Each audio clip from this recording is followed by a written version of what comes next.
I've got 2 incredible cape trips out of it, but it likes polishing me off on the home water, doesn't it? We don't have much break there, so I'm about to start again. I'd rather at least get somewhere like Cohen than we can get something like that, or camp there and get something the next day. Because I don't really want to camp on the side of this track here randomly. That's a shit outcome. Yes. Tow it home. That's right. Tow truck.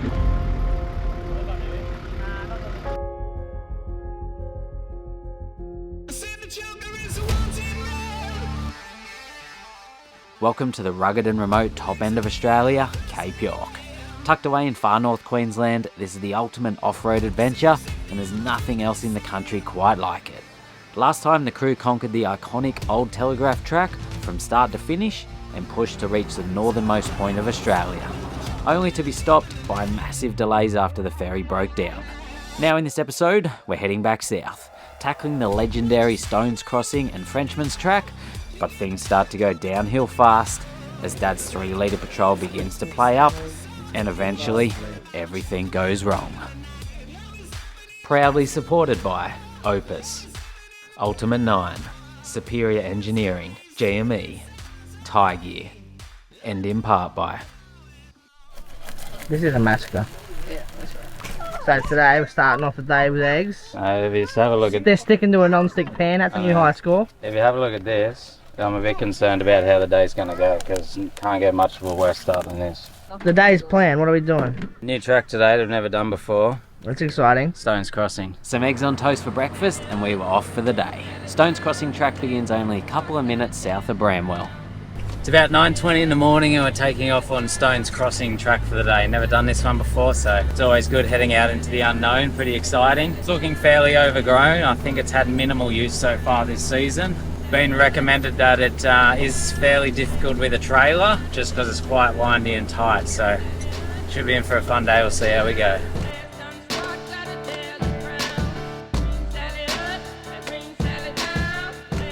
So Stones Crossing track travels through Steve Irwin Wildlife Reserve. It's like a big area that the Irwin family own out here to protect the wildlife or whatever up here. I believe they bring crocs into this area and release them in some of the creeks, so don't be mucking around any of the creeks out here. All private property, but you are allowed to drive through it. There's just no camping, no fires, no going off track, anything like that. So people keep coming through, keep doing the right things on these tracks on private property, then the owners will keep them open for people to travel through. So it better be good.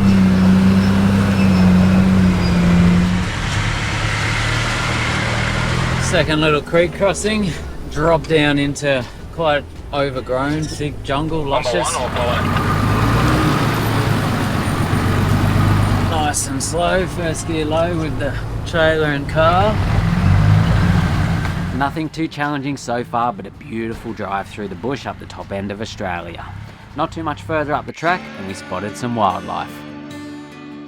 They're over there, they're over there, they're over there, they're over there. They're right in front. I can see them. We're cruising along through the bush here and there's a massive mob of pigs. That's so cool. Big mob of black pigs.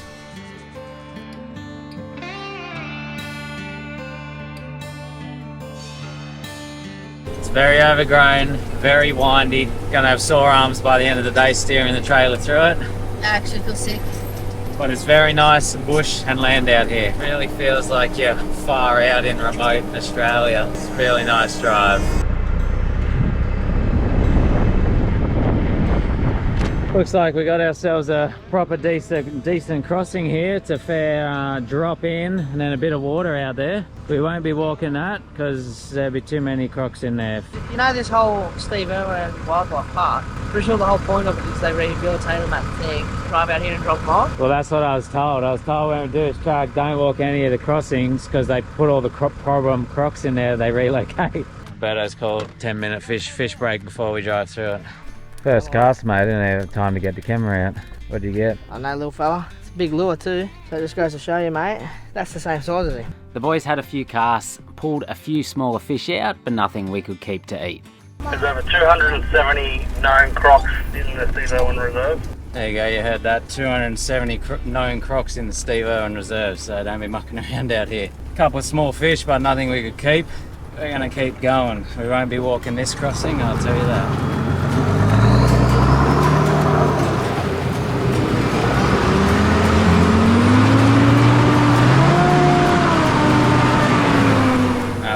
big GQ got her.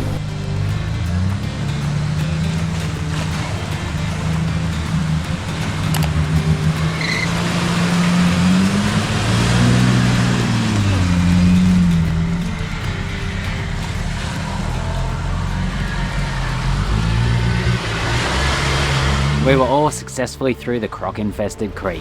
Plenty more driving, but nothing too eventful to film. From memory, I believe it took us nearly 4 hours to get through to the big Wenlock crossing, and that's what we were all a little bit nervous about.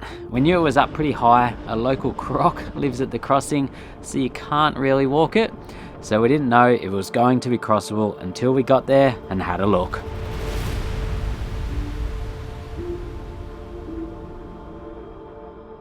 We've arrived at the crossing, what do you reckon? Help us. There's a few people over the other side there ready to watch us fail. But yeah, she's a big, long, daunting crossing, this one, but I think the line is like up here towards that, then shoot across last minute. Alright, here we go. The big Wenlock crossing, Stones crossing at the Wenlock. Help us.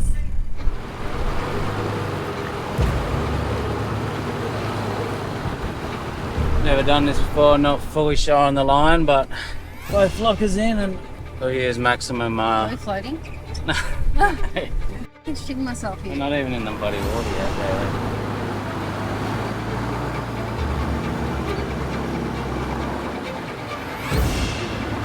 I'm freaking out. Are you? I'm a bit nervous.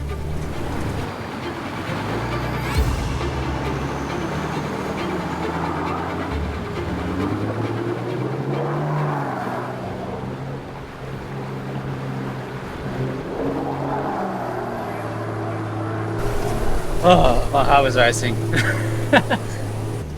I was nervous then. Ava! Well, once you're in there, that was deep, and I didn't know the line because you can't walk it.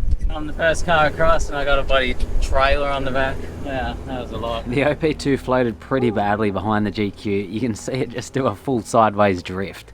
I didn't capture much of the build-up footage before the crossing, but I was properly nervous. Being that I'd never done it before, it looked deep and fast, and you can't walk it. I'd watched some of the footage of it and had a rough idea of the line and looked like it was at a crossable height, I think, borderline, but it was stressful. Anyways, here goes the 105. I've really mucked this one up and we're floating on the river. Good to go? I've been waiting patiently. I built this tower quietly. And when my well-beaten dry of serotonin, I can say things I don't mean, or maybe it's the truth in me. Rock. Love that. God, yeah. I did not want to get stuck in there. We floated for a second there. I was like, super stressful. Hey? You went quick through that, didn't you? Yeah. I wasn't sticking around. Maybe a little bit too much speed, but Lakin and TJ were through in the 105. Just Dad and Berto to go in the GU.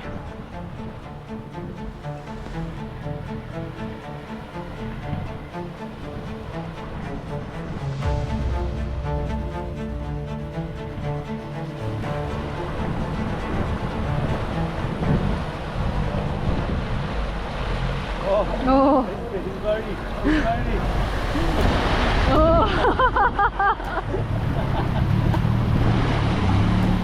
You like did not watch the line that Tyler took at all. He wasn't waiting for At all. nobody. I was literally standing on the other side. Tyler's looking at me. I was like, this idiot. I was like, I'm dying. I'm gonna die today, guys. I'm dying today. I was I'm not panicking. Yeah, I was pretty nervous. And what Tyler and Gary floated that last bit. Yeah, he floated.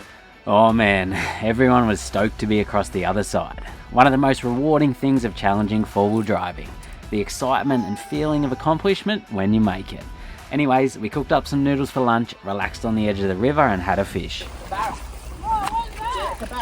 barra! Look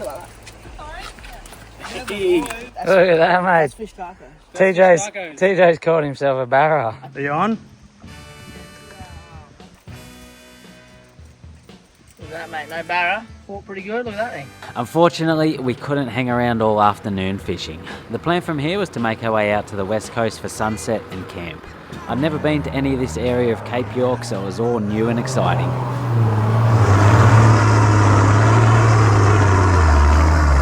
Ooh, we're up. Nice little steep climb out of the river there.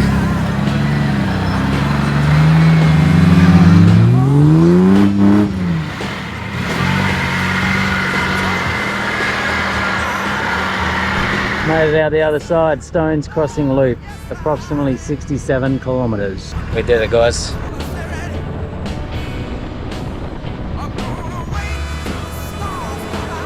Look how big that truck is, Evie. Wow. That is a big ass truck. Weeper is known for a whole heap of mining out here, so that's obviously just a big mine site there. We've crossed through the edge of.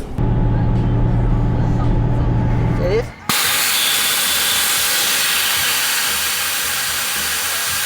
Nice bulge, that's all you need. Don't have to go too crazy, we're just going on a beach. We'll get all these done. Tyler's gonna be over there like, can you help me here, Dan? This only takes like 30 seconds. There's a little bit of a drive, maybe about an hour, but it wasn't too bad. We just hit the start of the sand. So the beach is out there, about half a kilometre. We're gonna drop some tyre pressure and head out.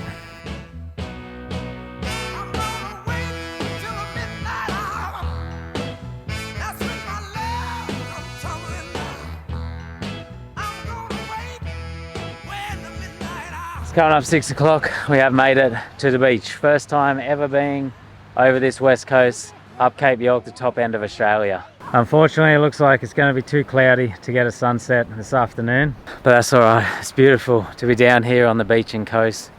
This is really nice.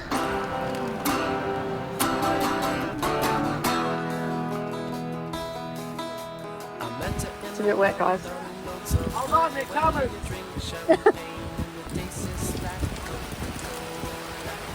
Good day to be on the beach, boys. This is odd. It's so cold. Yeah.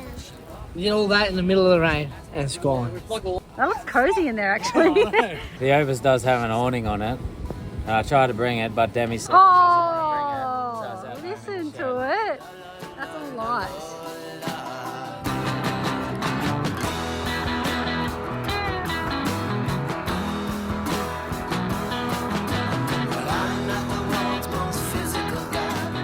So we're looking out the water and there was this thing floating down. We were like, is that a stick? Is that a crocodile? What is that? And we're just watching it. And then all of a sudden it just goes whoop, down in the water. So I sent the drone up, got some footage, which I'll put up on the screen. But yeah, there's a crocodile floating down the beach here. I don't think it was huge, maybe about 1.5 meters long, but that was pretty cool. Yeah, we honestly don't even see that many crocs in Cape York when we come, so it's always cool when you see them. And then all over this beach, there's so many cool seashells everywhere.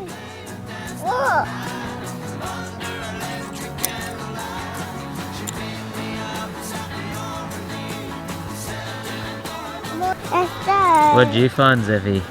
This. You found a lighter on the beach. Yeah.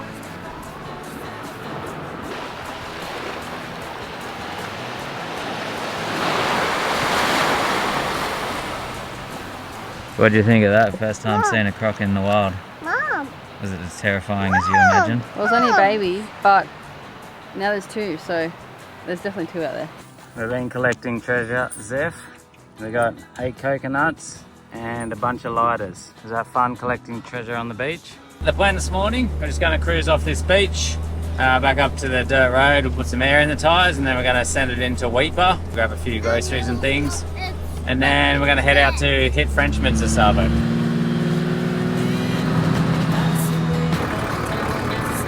Just staring up the tyres and then we're going that way.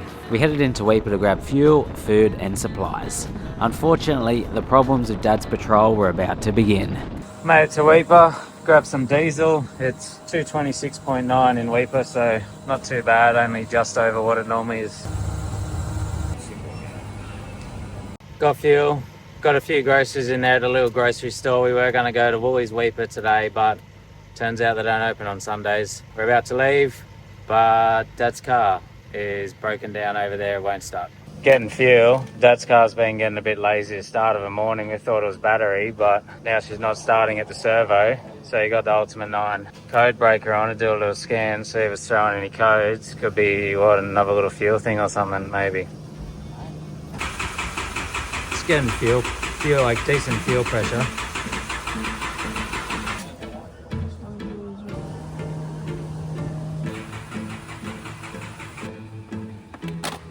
You didn't put petrol in it? Nah, it's got diesel in it. That BMW motor's looking better by the trip. We pulled up, it was running like a fucking gem. My start. Checked all the fuses, it's got fuel pressure on the game. My start. So what's happening now? Little brake cleaner in the intake special. Yeah, you don't need to do this for a diesel, but it might kick it in the guts and make it go. Does someone want to hit the key?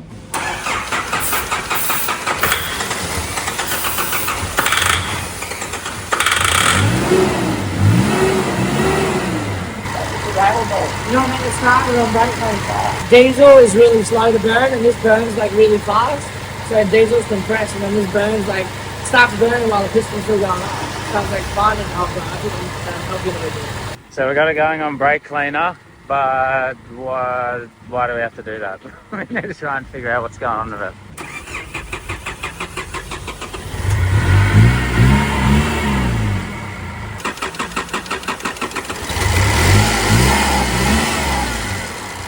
Energy to deal with a 3 litre. Pull the area. So what do you reckon? It's showing to get fuel pressure on. Is that what? So you got the Ultimate 9 code reader there, and what it's showing bad fuel pressure. Yeah, you get above about 18,000, 20,000 kPa, starts up. So I tricked it before with that brake cleaner, made it turn over a bit faster. Yeah. So it's either going to be two things: battery sag, not cranking fast enough to get fuel pressure. Fuel pump that had let it go through it, probably some damage. It's been getting slowly worse the whole trip. Me and Gary's been noticing it. It's 50-50. Like we can like take this and go and do whatever, and if it breaks somewhere, it's going to break somewhere. We're just going to have to sort it out. Yeah. If we can get a fuel pump, I could do it. It's only like a 4-hour job. Yeah. But we're not going to get one until middle of the next week. The servo did have a battery load tester, so we used that to check the battery, but it was showing all good. Without proper tools and diagnosing equipment, it is tricky to try and diagnose it properly, particularly that it's only early symptoms. We figured something was going on with the fuel system, but we made the choice to continue on the trip and hope she survives. At least we were starting to wind our way south towards Cairns. Dad's car's fixed, well, going. We sort of, I don't know, we'll keep on going. Hopefully the problem doesn't get worse, but if the problem does get worse, then we can hopefully figure out exactly what is going on with it. Start a motor, a fuel pump, something like that. The plan was to tackle the Frenchman's track, but unfortunately the patrol did not make it before it shut off. About 15 kilometres from the start of the Frenchman's on this Batavia Downs road, is it? We just got word over the radio GME, Dad's car stopped, so we're going back. 3 litres, done it again. What happened, mate? And we'll drive along. I know this little singer, it goes, and then I lost power, turned off sort of thing. We rolled over here, and then you get out, and there's automatic transmission fluid. Come out of the breather, because everything's been hot.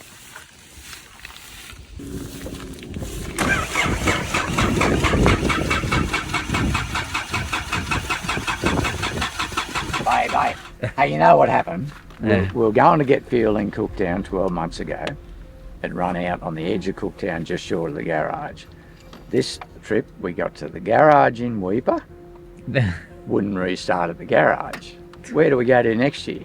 We're just going to leave you on the tracks, that's the trick. Don't take him to any towns. Yeah, that's it. He's bad. Yeah. So do you reckon it's that auto's got water in it, and now it's It's definitely got water in it. it's just spazzing out?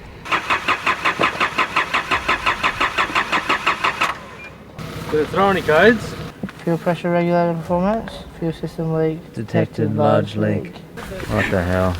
It's weird that it seems like it's sort of developed 2 separate issues. Yeah. A fuel and an auto. Just try and start it.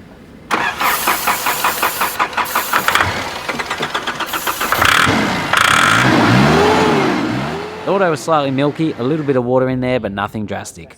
Berto pulled the fuel filter apart to check the diesel for any water. This looks golden. This fuel looks good. So now I'm just gonna like, if I can, pull this filter up and out, and then it's got a drain on the bottom. I'm gonna drain it into that container. So then we know if it's actually in here.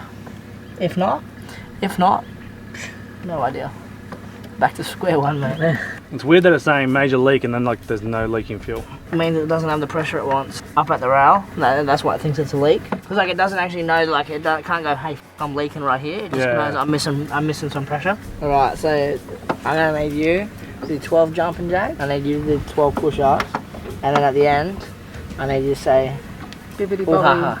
and then I'll have this out. I can't keep working until you do it. Well, you know I'm not doing 12 jumping Do you jacks. reckon you could Break his kneel? knees. Can you kneel in front of me so I can stand up and reach this? Yeah. Surely get him a tug here still. I would happily accept. Yeah, where's your stool?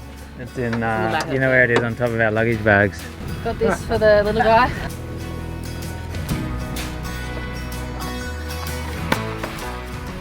Not full of water.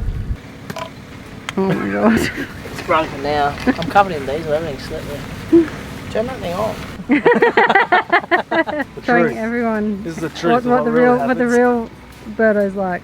So, no water in the fuel. What's the plan now? Probably going to kill myself before the end of the trip. I think we're just going to put this back in. Pump the fuel up, pump the fuel through it. We're going to start it again. Hopefully it starts without brake cleaner. If it doesn't start without brake cleaner, yeah, I don't know. Maybe we should pull that top cover off real quick and make sure there's no injectors leaking or something. Just at the top, double check. And that's what we're going to do. And then just keep on keeping on because not much else we can do just yet. Amen to that, player. Not much else we could do here. It seemed to be starting alright and running again. It was a bit of a weird one. Trying to crank. Yeah, try and turn her on. You can use throttle, no Spin up throttle. like pigs.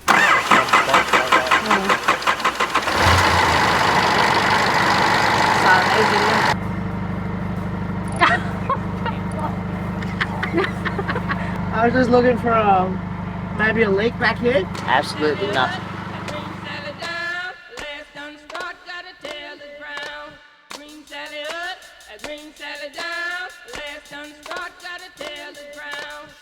Okay, we have hit the start of the Frenchman's track. Dad's car has been going pretty good for the last 15-20 k's, so hopefully it stays good.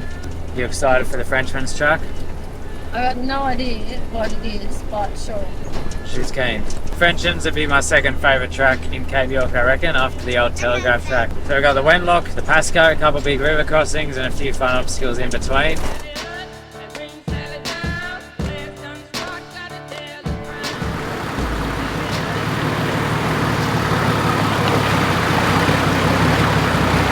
So about a kilometre from the Wenlock River, it's all just about 10 k's of pretty cruisy dirt road. We hit the first obstacle, which is these big long water canals.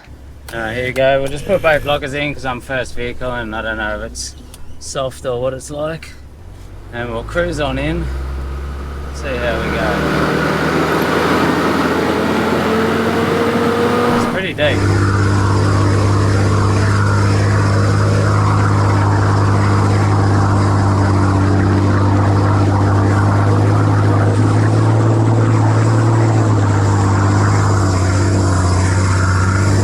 A little bit soft in a couple of spots there, but not too bad.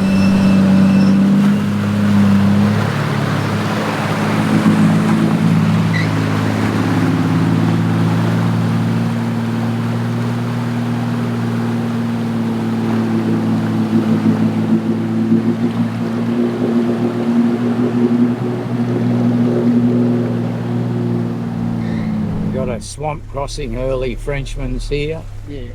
Nearly got stuck in it last year. We're hoping to avoid that this year. You're on, mate. Look at that. One lock. We're ready to go. We got. Yeah, all three. Wait, we're in two-wheel drive. Oh yeah. We better change that. Yeah, I got you. Don't worry, guys. I'm looking out for you. All lockers and no drive.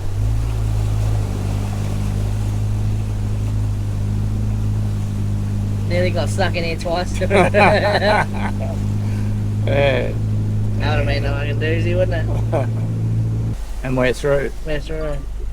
A few more swampy sections to go, and we were closing in on the first major crossing of the Frenchman's, the Wenlock. Oh. That stinks.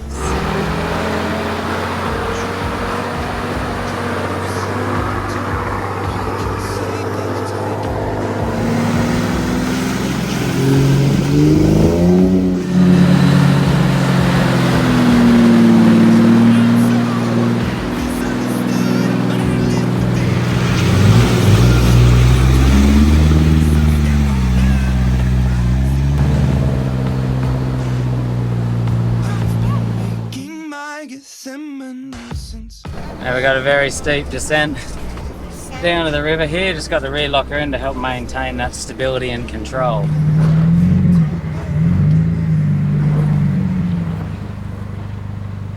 Now we've got the mighty Wenlock. We've never had any dramas with this one. It's always been quite shallow when we're here. It's only, you know, shin deep, but it is fairly soft down the middle. So I would recommend having your tyre pressures down for it. Beautiful river, this one.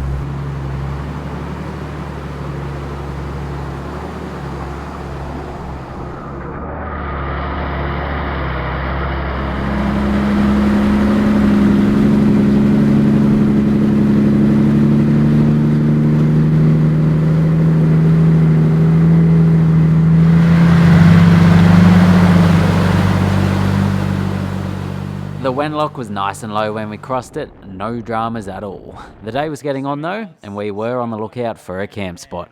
What do you reckon about this, boys? We set up camp here for the night, swim, cook dinner. We'd found our camp spot, a beautiful little creek on the Frenchman's. It was on the other side of the crossing though, so let's get there. Alrighty, let's go. First one up. I'll put a rear locker in.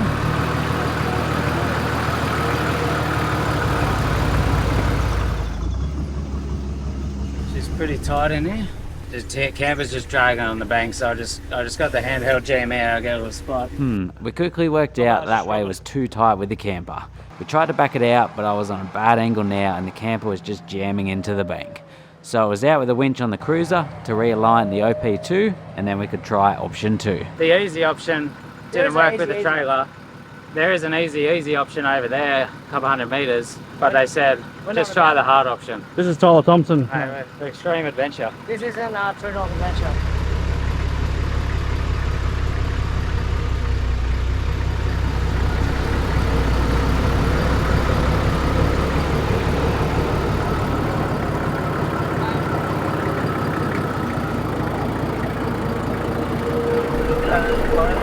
Yeah, you're good. You're not touching yet. I think it may just touch a little bit.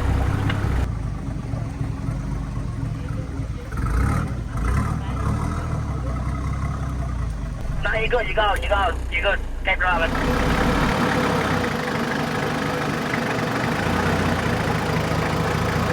Beautiful work, thank you. So since I ended up coming up that one, TJ's going to do the one I couldn't do.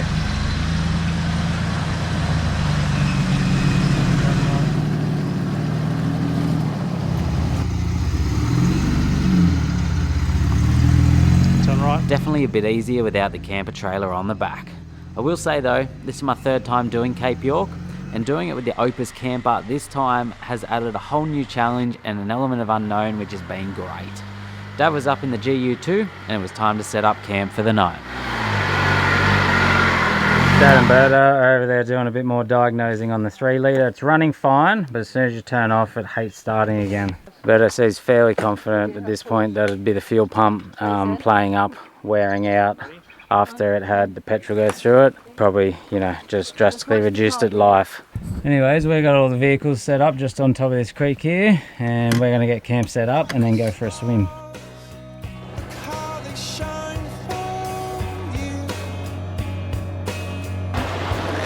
Is it nice in there?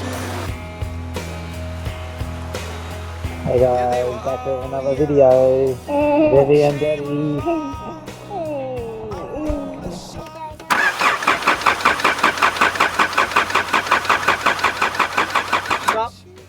Although I'm sad for Gary, I'm happy for the Jeep community. You know what I mean? Yes.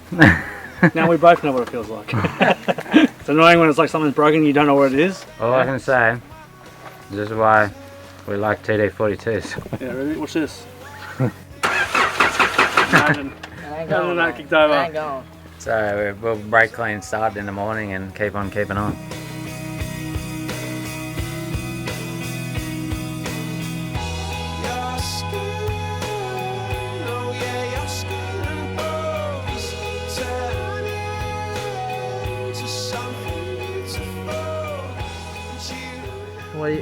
What are we on to this morning, mate? We're looking at fishing rod storage. Yeah, check this thing out. Hunted Engineering. It's like an awning, but it hangs off the side. Oh, that looks pretty cool. So you imagine, right? How much is it? Don't worry about it. How much is You it? imagine awning on this side, Yeah. fishing rods on that side. You just reach up, grab them out. What else you need to do to this car of yours? Now you've driven it a couple of days. What's So the whole exterior needs to go. Yeah. Needs replaced. I bent the front bull bar. accidentally ran into a rock. Yeah. So Central locking just randomly I'm locks. going to get one of those. The passenger window doesn't go down or up unless you open the driver's door. Yep, got to fix that. And The the central clutch. locking is got a mind of its own, so And you've the got to keep clutch the is key ruined. outside. Clutch no good. Well, it's not ruined, but it's not great. Well, it's gone brrrr. Yeah, but it doesn't slip. And I busted my mirror on the passenger You busted side. the mirror, just look at that. Yeah. And the front windscreen's cracked. It's very comfortable. Maybe like an upgrade on the radio. Very comfortable. A lot of it's just cosmetic stuff. It drives really well. And the fuel consumption Hasn't needs to be looked at. It hasn't missed a beat. You reckon we put an FTE in there? Make the same power as this FZ with a turbo on it. I But want you get it to 13. make 500 horsepower, so you just figure that out. You don't need that though. Yes, but Yeah, okay, that's yes, what all boss. cool kids have. How fast, boss? That's better. 500 horsepower, boss. Let's go see if Gary's car turns over. Just pump up, give it a glow, mate. Give it a double glow. We'll see what it's all about.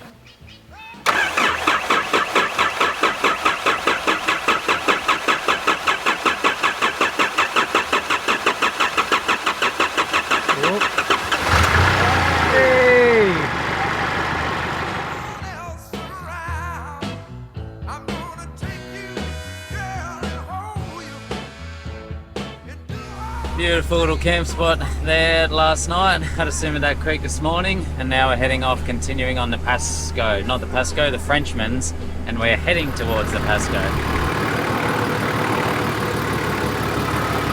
First little obstacle of the day is just a small creek, but there's a bit of a steep entrance and exit.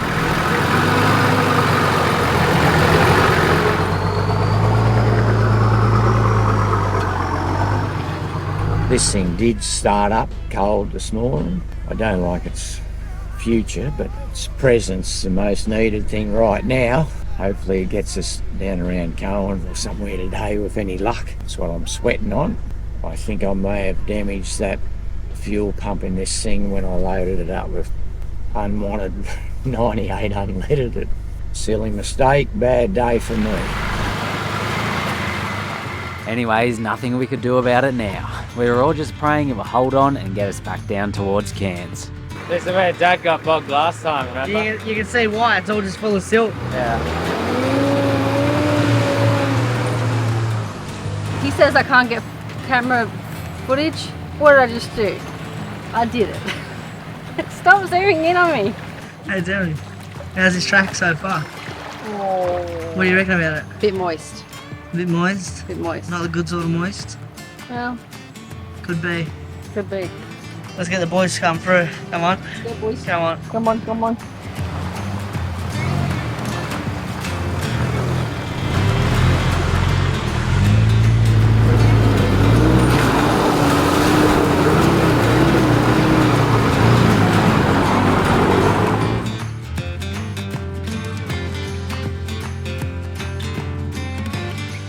Not far to go now, we were closing in on the Pasco River crossing.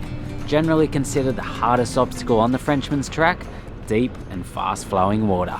We are on the final descent here down to the Pasco.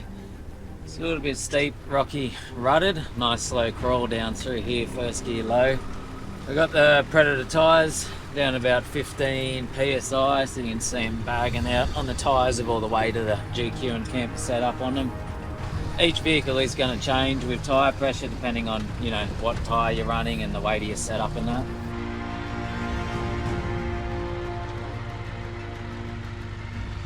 What have you got the stick for, Zeffy?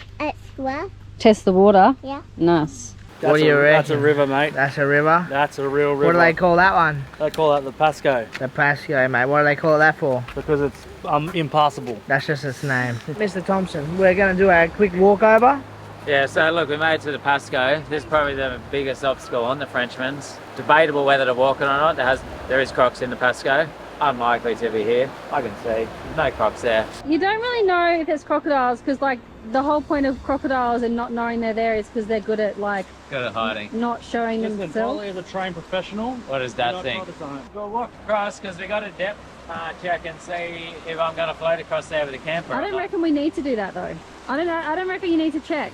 Gary, did you just send your son to his death? No, he walked it. Birdo was in there for quite a while last year. That was last year. This year's a different year. Check the depth, it was very deep. No crocs in there though. I was up first in the GQ, let's get it done. Alright, here we go. We're on. We got Zeph on the front seat with Mum in case anything happens. It's easier and quicker to get him out of the vehicle. Why did we only do this for this one then? I don't know, I just thought about them. Alright, here we go. We're on.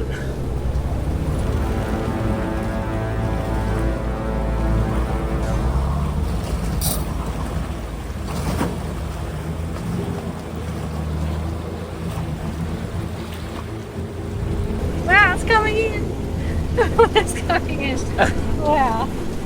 Wow, so much water at my feet already. Oh my god. It's so wet. Ah! Right. Oh, the back seat's filled. Don't put it on the hill. Let it out, let it out. Wow, the car's filled with water. Wow, we got water in the car, Zeffy. She's filled up. So we're just coming down this little rock steppy to get down to the Pasco. Just good how you going.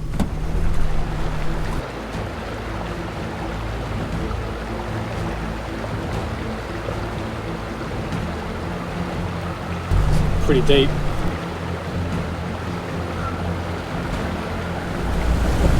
Water's over the bonnet.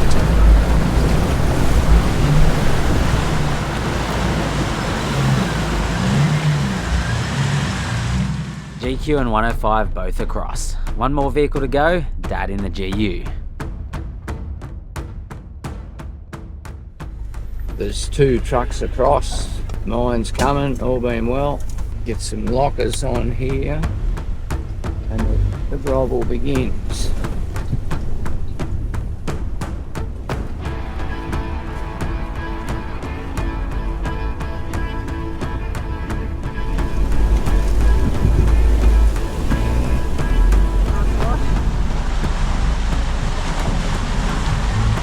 I don't know if anyone noticed, but holy dooly was he close to getting water down his window. Everyone safely across the Pasco. That was very deep crossing, that one. It always is. I feel like that was slightly deeper than we did last year, but we'll keep punching east. That's the last major obstacle on the track.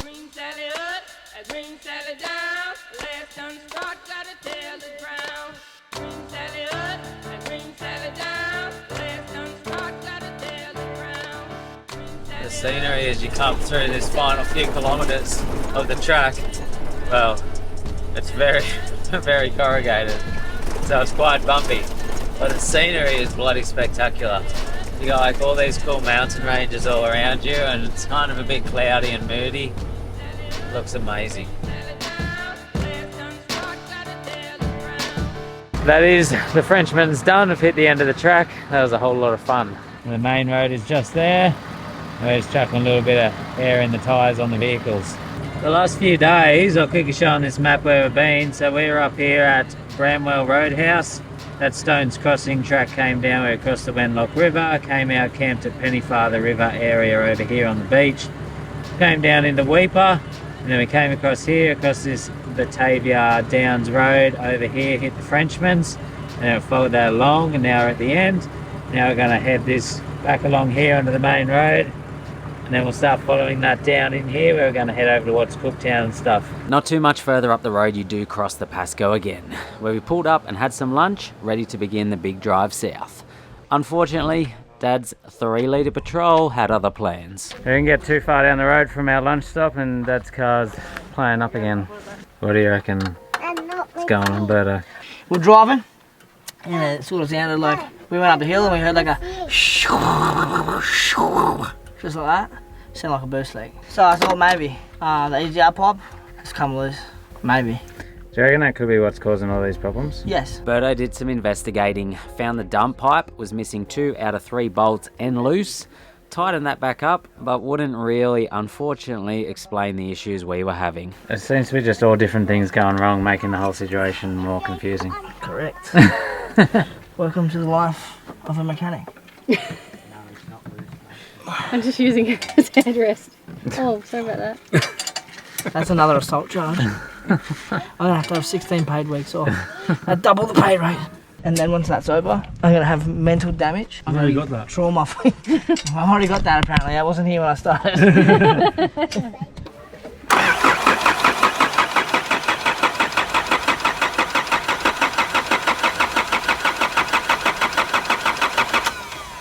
So Berto got that dump pipe fixed up as best he could. We don't have spare dump pipe bolts and it's missing 2 out of 3, but he has tightened the remaining one and hopefully it holds on. That obviously hasn't really changed anything going on to the other issue, so while we're here we're just going to do a little bit more further diagnosing. Going to put a jumper leads from the 105 to the GU.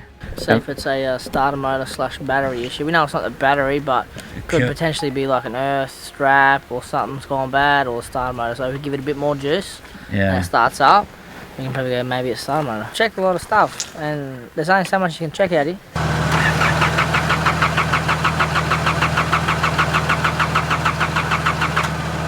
I'll just change those 2 sensors. Of course, when I was in there cranking it, I checked the fuel rail pressure and that. Yesterday we had 10k on crank, now we got 8,000. So that's sort of getting worse, now it's cranking faster. So it tells me it's a fuel pump, but we'll change the sensor and the relief valve in case the relief valve's maybe got something stuck in it and it's losing pressure. So that's my thought on that. And then if they don't fix it, sort of tells me it's probably going to be the pump. It's just slowly getting worse. So Berto mucked around changing a couple of things, but nothing helped or changed. Started on brake cleaner again. The plan was to try and get to camp, or a better spot at least, but he only made it about 200 metres up the road this time. Should have got a Land Cruiser. I've got 2 incredible cape trips out of it, but it likes polishing me off on the home water, doesn't it? And do you think that an engine's like 20 grand investment into it is worth it? Well, it would be. Yeah. Yeah. There's little doubt it would be. You go away with the feeling that you're going to have a more reliable car.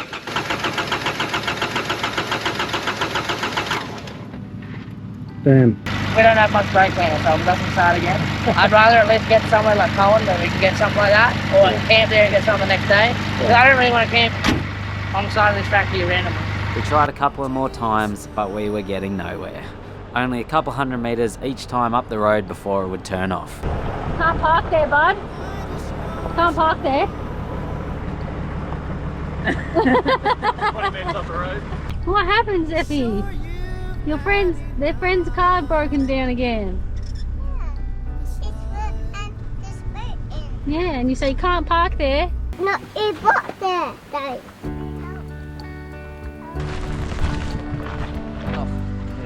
So I'm gonna try and drive it again. If it does it again, And that'll be Land Cruiser and the GQ up front and me in the back.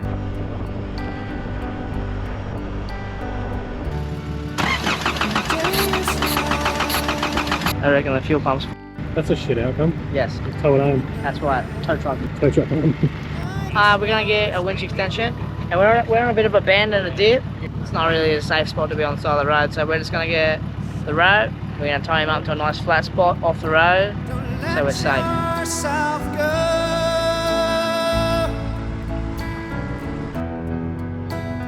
Everybody cries. Everybody hurts. There's still a couple of little things it could be, which we'll have a play around with when we get to somewhere safe. The most likely bigger thing it is will be fuel pump, which is like, Berto can change it, it's a half-day job, but the issue is getting a fuel pump. There ain't no fuel pumps up here in the Cape York.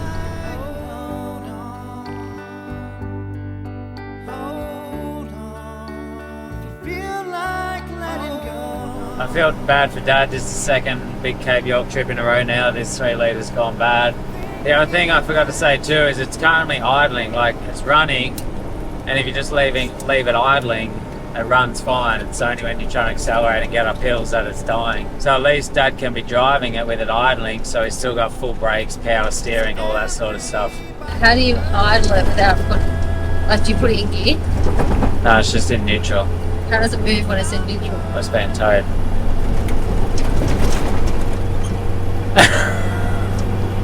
Yeah, but how does it move when it's in neutral? I thought that means you just stopped. Yeah, you stopped, but then the Land Cruiser's pulling it, so it's not stopped.